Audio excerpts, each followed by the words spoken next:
زما دوی مزدورۍ له تللي وو. دا ماشومان یې بل ورځ یې وله 2000 روپۍ راولېږلې، 15 ورځې یې کار وکړو. او یو سیر یې وله پلي راولېږل، ورته یې ویل زه 2 ورځې کار کوم بیا راپسې درځم. یو څه دی بله شپه خبرې وکړې، په دغه شپې نه یو شپه مخکې ورته یې ویل ورږه روټۍ خورم بیا به راته میله وکړم. او دې سهار لاړ او ظالمانو راله قتل کړو. بسم الله الرحمن الرحیم. ګرانو کتونکو علب خان شیرپو، کیمرامین ناصر یاسر خان دی او په 400 پړانګ میا کلي کې موجود یم. کتونکو چې تندر را پریوزي نو هغه زموږ په 400 والو باندې را پریوزي. هغه خواریکخ، هغه مزدوران چې د دې ځای نه تلي وو او په بنو کې خپلو بچو له سیروړه ګټل، مزدوري یې کوله. اول ته کې ټارګېټ شو، یعنې ټارګېټ کلینګ کې چې کوم دی نو هغه د دې دنیا نه لاړه. واړه بچي ترې نه پاتې شو. خو تر دې وخته پورې صوبایي حکومت یا ادارو چې کوم دی د دې کور، د دې کلي، د دې علاقې پوښتنه نه ده کړې. د ظلم د پاسه ظلم ده چې نه د پوسټمارټم پته، نه څه رسید، نه څه ثبوت، نه څه ګواه د خپلو نه علاوه بل څه یړو پرې نه ښودل. دا خو یو ملک دی او بیا یوه صوبه ده او به داسې رالیږلې دي او چې کوم ګاډي کې راوستی دی نو هغه ګاډي له کوم رسید دی نو هغه هم ترېنه واپس وړی چې دوی سره څه پاتې نه شي. نو خبرې خو پټې نه پاتې کېږي. خو دا د دهشتګردۍ ښکار پښتنو چې څومره قرباني ورکړه په هغې کې دا رفیق نومې ځوان چې کوم دی دا خو هم د هغه ترخهګرۍ ښکار دی. زموږ په دغه ننني پروګرام کې د صوبایي حکومت نه او د ادارو نه یعنې د پاک آرمي نه دغه غوښتنه وي چې د دې کور د ادرسۍ لر ورسې او د دوی سره چې کوم دی نو مالي مرسته وکړي. دلته کې به خبرې ترې کوو. راپاسې تاسو، ستاسو نوم دی؟ زما حلیم نوم دی. حلیمه ته ورسره وي؟ جی. ستاسو ده؟ زما تره زوی جي. ښه، تاسو هلته څه کول؟ موږ دا کپړې مپړې خرڅولې، موږ پکې ډېر وخت نه پاتې شوو جي. څومره وخت نه؟ تقریبا 4-5 کاله پکې لاړو رالو. دا شمالي وزیرستان دی جي، میرې علاقه را ټپي کلي دي. جي همدغه شان واقعه راسره وشوه. موږ یو کوڅه کې ناست وو، ډېر لږ مخکې راغی جي. خو کلو والا ته موږ چې رالو، موږ ډېر نه مخکې راغی او چې موږ لږ وروسته ناست وو، موږ روټۍ خوړه. موږ ورته اواز هم وکړ چې راشئ تاسو لږه روټۍ خورئ. خو ده نه ویل چې زه کور ته ناست یم سودا ورکوم تاسو راشئ جي. چې موږ مخکې رالو، چې رالو خلکو له ځنه تړلې دغه شان چې وویشته. موږ کسان هم ولید، 2 کسانو په موټرسایکل لاړل جي. خو تربوزکونه یې والو چې هېڅ نه پته رانه کړه چې دا څوک و څوک نه و جي. بیا موږ په خپل غم شو، موږ خپل غم میرلې ته راوړو، هسپتال ته مو وړو جي. فوجان هم راسره ښه تاوان وکړو جي، پولیسان هم راسره موږ ترلو واله FIR ورسره کټ کړو جي. خو صرف معمولي دونه چټ یې راکړ چې د امبولانس والا له ورکړ چې مخکې راته اسانتیا وي جي. په چک پوسټ باندې بیا سیدګاه چک پوسټ چې کوم غټ چک پوسټ دی جي، په هغه هم دغه چیړ وښوده ورته جي. او بس هغې هم څه دغه هم هغه رالو نه کړ او تصویران مسویران یې ترېنه واخیستل چې دا مخکې لاړ شي او تاسو خپل لاش رسوئ.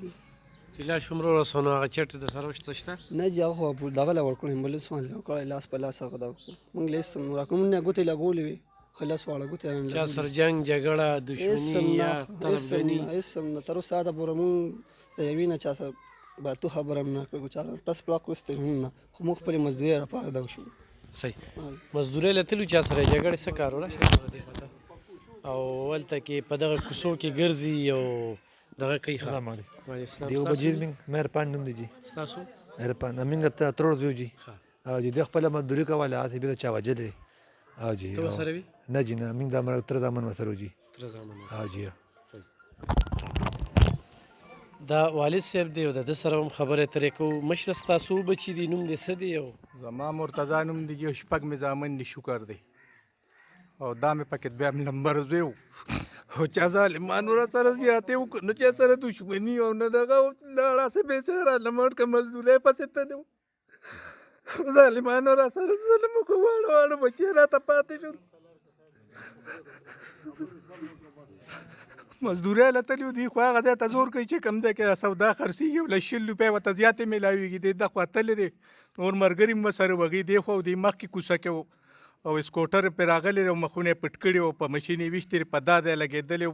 په دې دی دلته ته ګوله نه راوتې او په دې دی لګېدلې او دلته ته ګولې وتې دا دوه ګوتې هم ته الوتې وې هسې به سراسر ظالمانو ظلم وکړو زه خو غریب سړی یم او دا نه زیاتې خو په کار نه لري چې دوی ما سره وکړو څومره ورځې بهر وې دې وخت کې د څلېرې شپې د بنو کې تېرې کړې ما ورته رنګ وکړ یم راشه بیا کور ته وایي یاره دا عجیب یو دوه درې ورځې مزدوري کوم پېښور کې خویندې وادرې هغې راغلې وې هغې ته یې شپې نه رنګ وکړو وایي زه دا دوه ورځې کار کوم وایي تاسو ایسارې شئ وایي زه هم دردم وایي بیا به لاړې شئ او دغه دوه ورځې چې کار له لاړ بس هلته چې کوش هغه دی ته بس داسې کورونو ته ورغې دغه کار ورسره دغې خلکو وکړو نو بله لوبو لوبې مې هم پزي وشي بیا اوربمند کوي بېمنځ دی هغه یې وله په 15,000 روپۍ کړې دی او دلته پیسې تاسو ورکړي پیسې مونږ ورکړي دي او دې ته راله راورسوه بس مونږ خو بیا راغی نه وروسته په خفګان یو اوسه پورې لا بس چا هم تپوس کړی چا هم رانه تپوس جي نه کړی څوک دلته راغلی څوک هم راله نه راغلی بس زما زوی و بس لاړه دلته راغی مړ شو بس غم ورسه بس په ما رامبار شول ما نه چا تپوس ونه کړ چې دا چا مړ که په څه مړ شو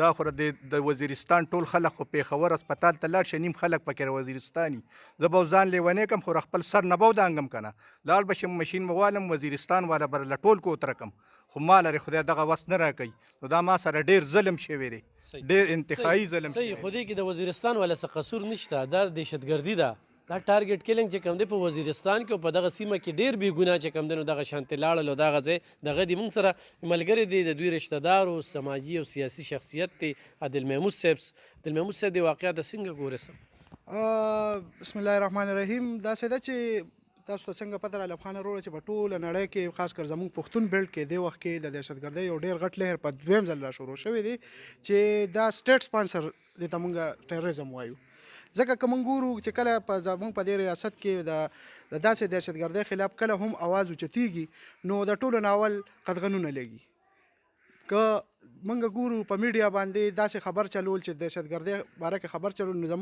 زموږ صوبایي حکومت وایي چې دهشتګردي خو نشته الټا صوبایي حکومت خپله لګیا دی عمدې دهشتګردو ته هغه فاینانشل ایډ هم ورکوي او موږ لکه دا خو دې وخت کې دا خو زما په خپل کور بلکې دا زما ترور زوی دی هغه باندې دا مسله راغله دا زه ما پرونه د دې چې کوم د وزیرستان ام ان ای محسن داور دی هغه ته هم د دې دا رپورټ ورولېږه چې بایجانه لکه زموږ مزدورکاره طبقه په دې حل کې مزدوري نشي کولی نو د دې به څه حل وي په خپل ملک کې ګرځېدل ګران شو نو زه خو دا غوښتنه کوم د ریاست نه ریاستي ادارو نه بلکې د خپل صوبایي حکومت نه چې د دې مزدورانو د دې خوارکښو لاس دغه وکړي د دې دادرسي وکړي او راشي د دې د شهید دا کم شهید چې دی د پوښتنه وکړي کتونکو کپړې به خرڅولې په کوڅو کې 15,000 روپۍ د امبولانس چې کوم دی هغه دوی ورکړلې دا دغه ځای په انتظامي باندې دا راتلله او ورسره چې کوم دی د دوی هلته کاروبار او کپړې هغه هر څه تاله ترغه تس نه شو هر څه په هغه ځای پاتې دي غریب سړی دی بابا موبایل نمبر دې څه دی یاره زه خو په موبایل نه کې پیږم او نه دغه دا زوی باندې دله درکړي 0315 94 99 939 جی څه موبایل نمبر دې څه دی 0315 890 31 د څو بچي دي د درې بچي دي زو بچي به هم درته ښایو زموږ سره اوسئ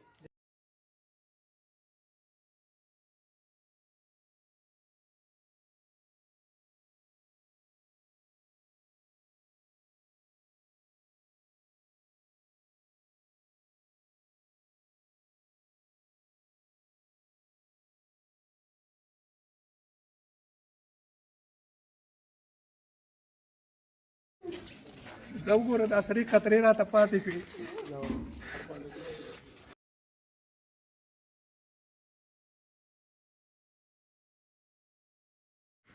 زما زوی مزدورۍ هلته و دا ماشومان یې بل ورځ وله 1000 روپۍ راولېږلې لس 15 ورځې کار وکړو او یو سیر یې وله پلي راولېږل ورته یې زه 2 ورځې کار کوم بیا راپسې زردم یو څه دی بله شپه خبرې وکړې په دغه شپې نه یو شپه مخکې ورته یې ورږه روټۍ خورم بیا به راته میله وکړم او دې سهار لاړو ظالمانو راله قتل کړو مړې راله ټکوسه ترې راوړو دا زما بچي وګوره دې د زړه خطرو سره به زه اوس څه کوم ګرانو کتونکو دغه هغه درې ماشومان دي د دوی د دې غریبۍ او د نیستۍ نه پته چې کوم دی د دوی د دې کپړو د پیزار او د دې نه لګي دغه ظالمانو چې کله دې وویشته نو بیا د ترماسونه یا نور څیزونه چې خرڅول نو په هغې هم وله جړقولي دي وله یې مات کړي دي. په دې کلي کې چې کوم دی اکثریت خلکه خواري کښ دي، په سیکلو مزدوري کوي، په بنو کې کوي، په اسلام آباد کې کوي، په میرانشاه کې کوي، په وزیرستان کې کوي. هغوی و چې دې نه پس په موږ چېرته کې روزګار له لاړ شو. هغوی کې یره خوف خور شوی دی. د آرمي او د پولیس په موجودګۍ کې په یو رڼا ورځ او په محله کې قاتلان په موټرسایکل راځي او د دې دریو ماشومانو پلار قطرې قطرې کوي ولي. نو په دې ملک او په دې صوبه کې تحفظ چېرته دی؟ نه انصاف شته، نه تحفظ شته، نه دادرسي شته، نه پوښتنه شته او نه مالي مرسته شته.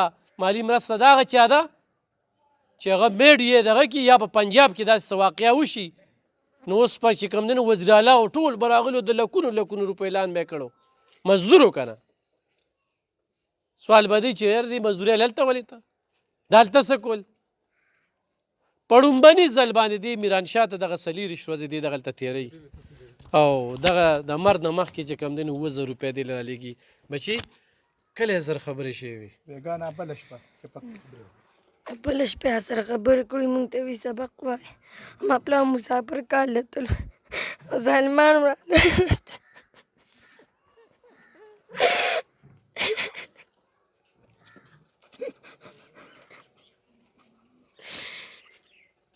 د مرګ یې ته کله ووي بچي؟ مونږ ته وی جمعې په ورځ به درځم. مړ راله وروړه. بچي ستاسو نوم دی؟ سودیس. سودیس سبق وی؟ سویم کی؟ اوس ناستګي کې اوس بس اوس کتونکو غریبۍ ده وجاړو سبق وایي نه هغې د دغه نه پته لګي. 3 بچي هغه په دې مزدورۍ کې نشو ساتلی. د 3 بچو باندې هغې سبق نشو ویلی. 15 ورځې تېرې کړې 2000 روپۍ 15 ورځو کې دي له 9,000 روپۍ وله راولېږلې په 15 ورځو کې. او دلته خوریانې راغلې وې هغې ته یې وې تاسو صبر وکړئ زه دردمه نو تاسو هم ووینم پېښور کې مې واده کړي دي وایي 2 ورځې پس دردمه دا 2 ورځې مزدوري وکړم نو زه در به شم ستاسو چې څه نصیبوي ساک پیتي تاسو له به ډوډۍ م وکړم وبخورئ بیا به ځئ خوشحاله کور ته. بچي ستاسو نوم دی؟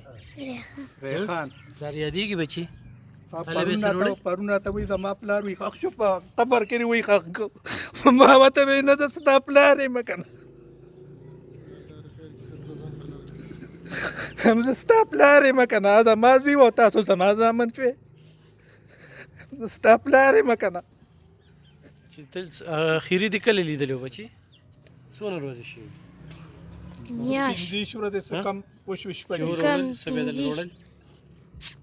پلي دله رالیږلي وو خو اغوستي دي دلته رالیږلي ولې رالیږلي اوس هم ګوته مقه شانتې پرته را خوله یې مله نه راوروړې چې د پلان نه خبر شو مازدیګر نه ورسره خبرې وکړم ساره ته مرګ دغه وشو خو ډېر ناجیزه شوي دي خپلې مزدورۍ پسې تللې دی خپله قلاله مزدورۍ کوله اچانه نه چا سره جنګ و نه جګړه و نه داسې اخلاق پرې کلي کې ته تپوس وکړه داسې خلک جنازې له راغلي خلک په سرو سترګو جاړي ټول کلي ورپسې جاړي چا سره غلطه خبر هم نه راکړې خو ډېر زیات یې وسه شوی موږ د چارواکو نه دا دغه کوو چې موږ سره پوره انصاف میلو شي. لکه کتونکو ارمان دا دی او دا خفګان دا دی چې پسه ولې نه توره ګناه نه سپینه ګناه مزدورۍ له تلو دی بچو له سیروړه ګټل